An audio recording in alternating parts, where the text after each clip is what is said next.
Doctor ইউনূসের সঙ্গে তারেক রহমানের বৈঠকের পর আশা করা হয়েছিল নির্বাচন ইস্যুতে অন্তত একটা সমাধান হলো, তবে বাস্তবতা ভিন্ন।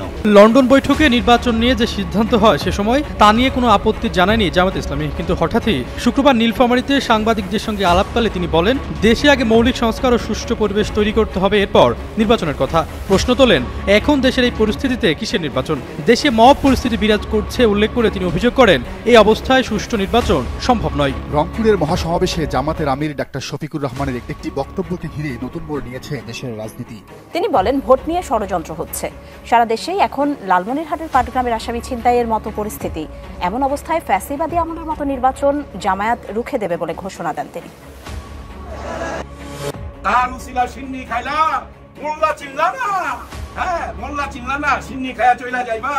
যারা ভোটায় দিল, যারা স্বাধীন কইরা দিল, তাদের জায়গা তোমরা দখল করে নিয়ে চলে যাবা। আপনার নেতা যে হবে সে যদি আপনার চাইতে কম মেধার হয়, আপনি তার নেতা মানবেন নাকি মানা উচিত? আজকে আমি এমন একটা বিষয় আপনাদের চোখে আঙুল দিয়ে দেখাই দিব যে আপনারা নিজেরাই হতাশ হইয়া যাইবেন। ভাববেন এই ভালসুনগুলো আমাদের নেতা হইতে যাইতেছে। আমি আপনাদের হতাশ করতে চাই না, কিন্তু আমি সত্যি হতাশ হই যখন রাজনৈতিক নেতারা, সিনিয়র নেতারা মূর্খের মতো আচরণ করে। আমি সত্যি দুঃখিত যে এইভাবে বলতে হচ্ছে, কিন্তু আপনারা দেখবেন ওনারা কেমন মূর্খের মতো আচরণ করেছেন।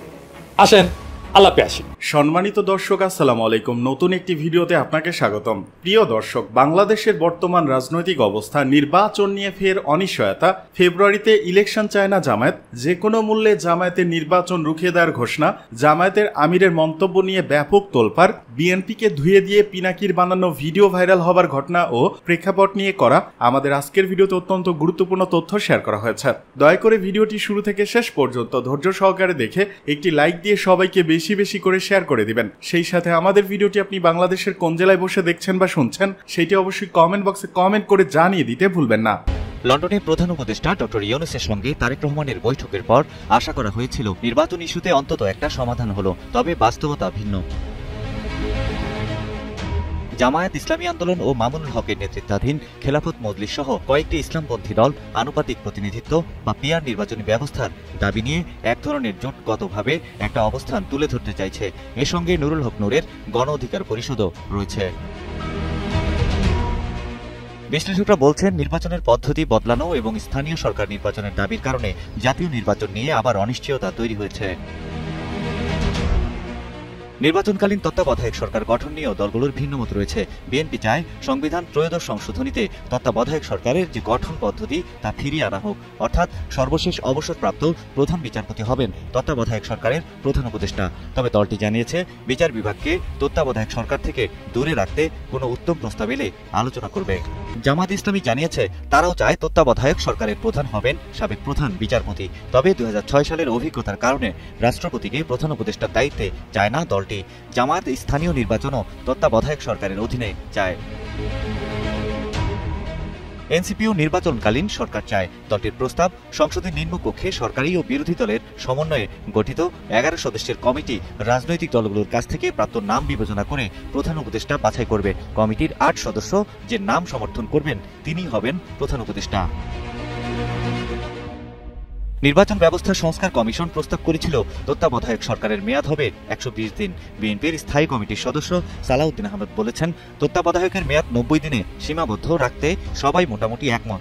এ সময়ের মধ্যে যদি কোনো কারণে নির্বাচন না হয় সেক্ষেত্রে 30 দিন বাড়তি রাখা যেতে পারে। লন্ডন বৈঠকে নির্বাচন নিয়ে যে সিদ্ধান্ত হয় সে সময় তা নিয়ে কোনো আপত্তি জানায়নি জামায়াত ইসলামী, কিন্তু হঠাৎই শুক্রবার নীলফামারীতে সাংবাদিকদের সঙ্গে আলাপকালে তিনি বলেন দেশে আগে মৌলিক সংস্কার ও সুষ্ঠু পরিবেশ তৈরি করতে হবে, এরপর নির্বাচনের কথা। প্রশ্ন তোলেন এখন দেশের এই পরিস্থিতিতে কিসের নির্বাচন? দেশে মব পরিস্থিতি বিরাজ করছে উল্লেখ করে তিনি অভিযোগ করেন এই অবস্থায় সুষ্ঠু নির্বাচন সম্ভব নয়। জামাতে আমিরের এমন মন্তব্যের একদিনের মাথায় বাংলার মাটিতে বিচার সংস্কার সম্পূর্ণ না করা পর্যন্ত নির্বাচন নয় বলে কড়া বার্তা দিয়েছেন জাতীয় নাগরিক পার্টির আহ্বায়ক নাহিদ ইসলাম। এনসিপি নেতা বলেন জুলাই আন্দোলনের বিচার দীর্ঘ প্রক্রিয়া হলেও দ্রুত সময়ের মধ্যে তা দৃশ্যমান করতে হবে, এর আগে নির্বাচন মেনে নেওয়া হবে না। 5 আগস্ট শেখ হাসিনার পতন হলে উচ্ছ্বাসে ফেটে পড়ে বিএনপির নেতাকর্মীরা। দীর্ঘ 15 বছর চাপে থাকা দলটির কর্মীরা রীতিমতো অপ্রতিরোধ হয়ে ওঠে। তবে বিএনপির ভারপ্রাপ্ত চেয়ারম্যান তারেক রহমান বারবার সতর্ক করে বলেছিলেন আগামী নির্বাচনে হতে চলেছে বিএনপির জন্য অনেক বড় চ্যালেঞ্জ। নির্বাচনের ঠিক আগ মুহূর্তে দেশের রাজনৈতিক প্রেক্ষাপটে প্রশ্ন উঠেছে তাহলে কি সত্যি হতে চলেছে তারেক রহমানের সেই শঙ্কা? জামাত এনসিপি একই সুরে কথা বলা ছাড়াও তুলনামূলক ছোট দলগুলো পিআর পদ্ধতিতে নির্বাচনের দাবিতে বিএনপির বিপক্ষে অবস্থান নিতে শুরু করেছে। এমন পরিস্থিতিতে নির্বাচনের তারিখ ঘোষণা নিয়ে বিএনপির মধ্যে আবারও সন্দেহ শুরু হয়েছে। তারা বলছে রাজনৈতিক অস্থিরতা তৈরির চেষ্টা চলছে শুধু নির্বাচন না দেওয়ার জন্য। হাসিনা বা আওয়ামী লীগ কি আমাদের নেতা হওয়ার যোগ্য ছিল? না, ছিল না। তাই হাসিনার পতন হয়েছে। আপনার নেতা যে হবে সে যদি আপনার চাইতে কম মেধার হয়, আপনি তার নেতা মানবেন নাকি মানা উচিত? আজকে আমি এমন একটা বিষয় আপনাদের চোখে আঙুল দিয়ে দেখাই দিব যে আপনারা নিজেরাই হতাশ হইয়া যাইবেন, ভাববেন এই ভালসুনগুলো আমাদের নেতা হইতে যাইতেছে। আমি আপনাদের হতাশ করতে চাই না, কিন্তু আমি সত্যি হতাশ হই যখন রাজনৈতিক নেতারা, সিনিয়র নেতারা মূর্খের মতো আচরণ করে। আমি সত্যি দুঃখিত যে এইভাবে বলতে হচ্ছে, কিন্তু আপনারা দেখবেন ওনারা কেমন মূর্খের মতো আচরণ করেছেন। আসেন আলাপে আসি। মির্জা ফখরুল ইসলাম আলমগীর ওনার ফেসবুক পোস্টে বাংলা ভিশনের একটা ক্লিপ শেয়ার দিছে, আবার ছাত্র দলও শেয়ার দিছে। দেখেন, কিছু বলেন নাই মির্জা ফখরুল, আবার দেখান মির্জা ফখরুল, এটাই দেখান। কিন্তু বাংলা ভিশনের পোস্টে বলা আছে বিএনপির অনুষ্ঠানের ভাইরাল ছবির পেছনের ঘটনা জানাইলেন নাদিম নিজেই। একটা বিশাল আবিষ্কার করে ফেলছে আর কি। আচ্ছা ঠিক আছে, ভাইরাল ছবিটা কে ভাইরাল করিছে জানেন? হ্যাঁ, জানেন না? হ্যাঁ, হে অধম ভাইরাল করিছে। এই প্রসঙ্গে পরে আসিচ্ছি, আগে দেখে নি কেন ছবিটা ভাইরাল হইল। এইটার বিষয়ে বাংলা ভিশনের সাংঘাতিক কি কয়। এই প্রোগ্রামের একটা ছবি ভাইরাল হয়েছে সামাজিক যোগাযোগ মাধ্যমে। সেখানে দেখা যাচ্ছে যে আপনি বসার জায়গা পাচ্ছেন না, আপনি আহত হয়ে দাঁড়িয়ে আছেন, পিছনে অনেক বিএনপির নেতারা বসে আছে, আপনি দাঁড়ানো অবস্থায়। এই ছবিটা এখন ভাইরাল। শুনলেন? কি শুনলেন? বাংলা ভিশনের সাংঘাতিক কইতেছে যে আহত নাবিলের জন্য বসার জায়গা ছিল না, বিএনপি নেতারা বসবার দেয়নি, এই জন্য সমালোচনা হইতেছে। নাদিম কান্দা কান্দা কইছে তুমি একটু শুধু বসতে দিও পাশে। অনেকে পোস্ট দিছে মির্জা আব্বাসের সাথে বসে আছে, সেটা দেখায়। হ্যাঁ, কইছে দেখেছো দেখেছো দেখেছো বসবার তো দিছে। হ্যাঁ, এ বেকুবের আচ্ছা, আমি কি বসা নিয়ে প্রশ্ন তুলিছি? হ্যাঁ, আচ্ছা সে ভাইরাল পোস্টটাকে দেখে আসি, তাই না? তাহলে বুঝবেন যে আমি কি কইছি। দেখেন, এটা ছিল সেই ভাইরাল পোস্ট। কইছে ইন্টারেস্টিং ফটো, আহত তরুণ জুলাই যোদ্ধা ক্রেসে ভর দিয়ে হাইটে যাইতেছে সামনে দিয়া, আর বুড়া ভামগুলা ব্যস্ত নিজেদের নিয়া। এই তরুণটার দিকে কোনো ভ্রুক্ষেপ নাই। এই বুড়াগুলার হাতে রাষ্ট্র ক্ষমতা তুলে দেওয়া কি উচিত? হ্যাঁ, এই ছিল আমার মন্তব্য। আমি যখন রেকর্ড করেছি এপিসোডটা, তখন এই পোস্টে লাইক প্রায় 2 লক্ষ, শেয়ার প্রায় 16,000, কমেন্ট প্রায় 30,000। আর তার মানে পোস্ট ভাইরাল হয়েছে, তাই না? তো এই ছবিটা দেখে একটা প্রশ্ন করেছিলাম, এদিকে সে পাশের ছবিটা দেখে দেন, বসতে দেওয়া নিয়ে কোনো প্রশ্ন আছে? আমার পোস্টে নাই। সাংঘাতিক তো কন্টেক্সটই জানে না, সাক্ষাৎকার নিয়ে বসে আছে। ওখানে সামনে যারা নেতারা বসেছিল ওর সাথে ফুসুর করেছিল, তাদের কথা শোনা দরকার। আমি কি প্রশ্ন তুলছি এটাই বুঝে নাই। আবার কচু খেতে এটা ভিডিও শেয়ার দিয়ে কইছে সে নাকি চপটাঘাত করিছে। এইটা সে ওই ছবির যেই অংশ উড়ি ওই কচু খেতে ভিডিও দিছে, ওটা না দেখান না দেখি। দেশে তার দল এবং এই জাতিকে ঐক্যবদ্ধ রাখার জন্য প্রাণপণ চেষ্টা করে সফল হয়েছেন জনাব তারেক রহমান। আজকের বিশেষ অতিথি বিএনপির মহাসচিব জনাব ফখরুল ইসলাম আলমগীর সহ জাতীয় নেতৃবৃন্দ, সমবেত সাথী বন্ধুগণ, গত 17 বছরে আওয়ামী ফ্যাসিবাদের বিরোধী তাদের মতের বাহিরের এমন কোন ব্যক্তি, এমন কোন সেক্টর, এমন কোন সংগঠন নাই। ছবি আর ভিডিও কোন তফাৎ আছে? নাই। আমরা ভিডিওতে আর একটা নতুন জিনিস পেলাম, ব্যাকগ্রাউন্ডে তারেক রহমানের বন্দনা করা হচ্ছে, তাই না? এটা নাকি আহতদের নিয়ে প্রোগ্রাম। তো আহতদের নিয়ে প্রোগ্রামে তারেক রহমানের বন্ধতা কেন করেছে বাবা? তারেক রহমানকে আহত হয়েছিলেন নাকি? তো আমি যা লিখেছি আর ওরা যা বুঝিছে তা কি ঠিক একই জিনিস?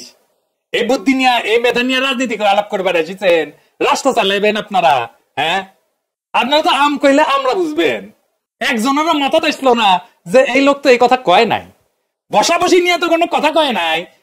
বাংলায় তো লেখা আছে, তাই না? ফ্রেঞ্চে তো লিখি নাই। ফ্রেঞ্চে লিখলেও তো গুগল ট্রান্সলেট করে পড়া যায় কি লিখেছি, তাই না? বাংলা লেখাপড়া বুঝতে পারেন না, মির্জা ফখরুলকে বুঝে এটা শেয়ার দিলেন, মানে উনি বুঝলেনই না আমি কেন সমালোচনা করেছি। ওই ছবিটা তো মিথ্যা বলেনি, কিন্তু তাতেই আমার গালাগালি শেষ নাই, কয় আমি নাকি গুজব ছড়াইছি। ছবিতে বুড়াগুলা কি করতেছে, কি সেটার দিকে তাকায় নাই পর্যন্ত। দেখেন আবার এইখানে আমাদের বড় দলগুলার গণতান্ত্রিক ভণ্ডামি উদ্ঘাটিত হয়। ছবিটা তোলা হয়েছে একটা প্রকাশ্য অনুষ্ঠানে, যেখানে একজন তরুণ, যে বর্ষা বিপ্লবের একজন আহত শ্রেণী, ও হয়তো বিএনপি করে, ছাত্র দল করে, হয়তো ক্লাসে ভর দেওয়ার সামনে দিয়ে হাইটা যাইতেছে। সেই সময় তার সামনে বসা প্রবীণ রাজনৈতিক নেতারা কেউ তার দিকে তাকাচ্ছেন না, কেউ না, কেউ তার সাথে চোখাচোখি করতেছে না, নিজেদের মধ্যে আলাপ করতেছে, মগ্ন। এডিটর সাহেব দেখেন না, এটা সার্কেল করে দেখা দেন। এবং আমি এটাকে বলছি ইন্টারেস্টিং ফটো, না চেঁচাই কইছি, না বকাঝকা করে কইছি, কেবল একজন রাজনৈতিক পর্যবেক্ষক হিসেবে দৃশ্যত বাস্তবতা ব্যাখ্যা করেছি। আমি কি ভুল দেখেছি? আপনারাও তো দেখেছেন, তাই না? কেউ কেউ বলছে আমি পুরোটা দেখিনি, বলা হইলে আমি গুজব ছড়াইছি। কারণ প্রশ্ন, আমি কি আসলে গুজব ছড়াইলাম? না, আমি তো গুজব ছড়াই নাই, বরং নির্মম এক সত্যের টুকরা সামনে আনিছিলাম, যা দেখা কারো কারোর জন্য অস্বস্তিকর। হ্যাঁ, পরে হয়তো তারে পাশে বসানো হয়েছে, সে আয়োজকদেরকে ধন্যবাদও হয়তো দিছে, ছেলের মুখে হাসি আছে তাও দেখা গেছে, কিন্তু তাতে কি এই ছবিটার ওই মুহূর্তের নৈতিক সত্য বিলুপ্ত হইয়া যায়? একটা গুরুত্বপূর্ণ প্রতীকী মুহূর্তে নেতারা যদি নৈতিক দায় পালন করতে না পারেন, তাহলে তারা নেতৃত্বের উপযুক্ত কিনা এই প্রশ্ন তো তোলাই যায়। রাজনীতি আসলে কি? ঘটনা পর্যালোচনা না উপস্থিত মুহূর্তের দায়িত্ব? জাপর সাহেব কইছিলেন, man is nothing else but what he makes of himself. ইংরেজি যেহেতু কইছে ঠিকই কইছে, মানে মানুষ আসলে কিছু না, সে আসলে নিজেকে কি তৈরি করে সেটাই। রাজনীতিবিদরাও তাই, তারা কেবল তাদের পদের বা বক্তব্যের মাধ্যমে মূল্যায়িত হয় না, বরং তারা কোন মুহূর্তে কি করলেন, কিভাবে প্রতিক্রিয়া জানাইলেন, তার মাধ্যমে তাদের চেতনা, নৈতিকতা এটা পরিমাপ করা হয়। এটারে বলে ক্যারেক্টার আর্ক। এই যে ক্যারেক্টার আর্ক, যারা গল্প উপন্যাস লিখেন তারা এই টার্মের সাথে পরিচিত। মানে হচ্ছে ক্যারেক্টার আর্ক হচ্ছে আপনি কিভাবে একটা ঘটনায় রিয়েক্ট করেন। মির্জা আব্বাস বলেছিল 28 তারিখে প্রাণ ভয়ে দাঁড়াতে পারেন নাই, তাই না? ওইটা আপনাদের ক্যারেক্টার আর্ক। হরতালটা কিছু তল হিসেবে কয়েকজন নিয়ে বসে আছে, আপনারা যাওয়ার সাহস করেন না, এটাই তো আপনার ক্যারেক্টার আর্ক। খালেদা জিয়ারে বালু ট্রাক ফেলে আটকায় রাখলো হাসিনা, আপনারা বাদ ভেঙে যাইতে পারলেন না ওনারা বাইর করে আনতে, এটা আপনাদের ক্যারেক্টার আর্ক। কয়জন পুলিশ হাতে গোনা যায়, এই পুলিশের বিস্তুরি থেকে খালেদা জিয়াকে মুক্ত করতে পারেন না, এখন হেডম হয়ে গেছে, আর কিল্লিস হয়ে গেছে না একজন। এটা ক্যারেক্টার আর্ক। 2013 সালে 5ই মে হেফাজতকে মাঠে নামাই দিয়ে নিজে মাঠে নামেন নাই, এটা একটা ক্যারেক্টার আর্ক। ক্যারেক্টার আর্ক ঠিক বিপদের টাইমে আপনারা কি করেন, এইটা একটা মাহেন্দ্রক্ষণে আপনারা কি করেন, ওই মুহূর্তে ছেলেটা হাইটে যাইতেছে, আপনারা কি করছেন? কিছু না, শুধু যদি তাকায় থাকতেন তার দিকে, তাহলে ছবিটা অন্যরকম হইতো, কেউ সমালোচনা করতো না। এখন যদি কেউ বলে ছবিটা শুধু একটা মুহূর্ত, তবে প্রশ্ন আছে ঠিক সেই মুহূর্তে আপনি কেন ব্যর্থ হইলেন? রাজনীতি তো বড় বড় বক্তৃতা না, রাজনীতি হলো ব্যতিক্রমে মুহূর্তে সঠিক প্রতিক্রিয়া দেখানোর নৈতিক সক্ষমতা, আর সেই মুহূর্তটা ছিল তেমনি একটা পরীক্ষা। এটার এই মার্ক্সীয় বিশ্লেষণে বলে প্রতীকী ক্ষমতা। মার্ক্স বলছিলেন, the ruling ideas of each age have ever been the ideas of its ruling class. কারণ ওটা শাসক শ্রেণী, আর ওই তরুণ রাজনীতির মঞ্চের অভিনেতা। তাকে যদি উপেক্ষা করে তাহলে তারা কি বার্তা দেয়? বার্তা তো হলো তুমি আমাদের রাজনীতির প্রয়োজনীয় ছবি মাত্র, নায়ক না। তারা হয়তো পরে ভাবা দিছে, পোস্ট দিছে, ফুল দিছে, ছবি তুলিছে, কিন্তু সেই প্রতীকী মুহূর্তে তাদের চোখ যেখানে থাকা উচিত ছিল তা ছিল না, তারা তাকায়নি, তারা ভাবেও নি তাকানো জরুরি। এটাই তো আসল অসুখ। এই অসুখ কেবল বাংলাদেশের রাজনীতির না, বরং নেতৃত্বহীন, দায়হীন, মেধাহীন, ক্লান্ত মানসিকতার সংকেত, যেটা আমাদের বুড়ায় যাওয়া রাজনৈতিক সংস্কৃতির স্বরূপ। ওই ছেলেটা পরে বিএনপির অনেক প্রশংসা করতে পারে, তারেক রহমানের অনেক প্রশংসা করতে পারে, কিন্তু ওই সত্যতাতে চাপা পড়ে যায় নাই যে বিএনপির নেতারা ওই মুহূর্তটাকে যেভাবে গ্লোরিফাই করতে পারতেন সেটা তারা করতে পারেন নাই। রাজনীতি একটা স্পেকটাকল, একটা দৃশ্যকল্প, ওইটা আপনারা বানাইতে পারেন না। আমি সরি, এটা বলতেই হচ্ছে, আপনারা আসলেই পারেন না। আপনারা না পারেন বক্তৃতা দিতে, উজ্জীবিত করতে, স্বপ্ন দেখাইতে, জেহাদি জোশে ঝাঁপায় পড়তে, উদ্বুদ্ধ করতে আপনাদের কর্মীদের, না পারেন না। না পারেন একটা বয়ান তৈরি করতে, না পারেন একটা রাইট স্ট্র্যাটেজি বানাইতে। আপনার কর্মীরা কেন বিপ্লবের টাইমে 2 পয়সার ইউটিউবের ভিডিও দেখতো? আপনি নিজেই কেন দেখতেন? এখনো দেখেন? নিজেকে প্রশ্ন করেন। ওই ছেলে যাই বলুক, আপনারা তো অস্বীকার করতে পারেন না মির্জা ফখরুল নিজের কর্মীদের থাপ্পড় মারে। ফ্রান্স ফ্যানন বলছিলেন, the oppress will always believe the worst about themself. যে সব সময় নিচে চাপা পড়ে থাকে সে তার সম্পর্কে সবচেয়ে খারাপ বিষয়টা সব সময় ভাবে। এই তরুণ দীর্ঘদিনের দুঃসহ অভিজ্ঞতার পর একটা শুদ্ধতর স্বীকৃতি পাইতে পারতেন, সেটা দেওয়া হয় নাই। সে বিএনপির কর্মী, সে তো থাপ্পড় খাওয়ার কথা ছিল মির্জা ফখরুলের কাছে, তাই না? তার বদলে পাশে বসেছে, ওর তো আনন্দের সীমা নাই। এদিকে বিএনপি নামলে নির্বাচন পেছানোর সাহস কারণেই মন্তব্য গয়েশ্বরচন্দ্র রায়ের। বিএনপি আন্দোলনে নামলে নির্বাচন পেছানোর সাহস কারণ নেই বলে মন্তব্য করেছেন দলটির স্থায়ী কমিটির সদস্য গয়েশ্বরচন্দ্র রায়। তিনি বলেছেন, সংস্কার চায় বিএনপি, তবে অযথা জনগণের ভোটাধিকার ভুল লণ্ঠিত করা হলে নেতাকর্মীরা চুপ থাকবে না। গতকাল শনিবার ঢাকার দক্ষিণ কেরানীগঞ্জের চুনকুটিয়া বালিকা উচ্চ বিদ্যালয় মাঠে আয়োজিত সমাবেশে প্রধান অতিথির বক্তৃতায় তিনি কথা বলেন।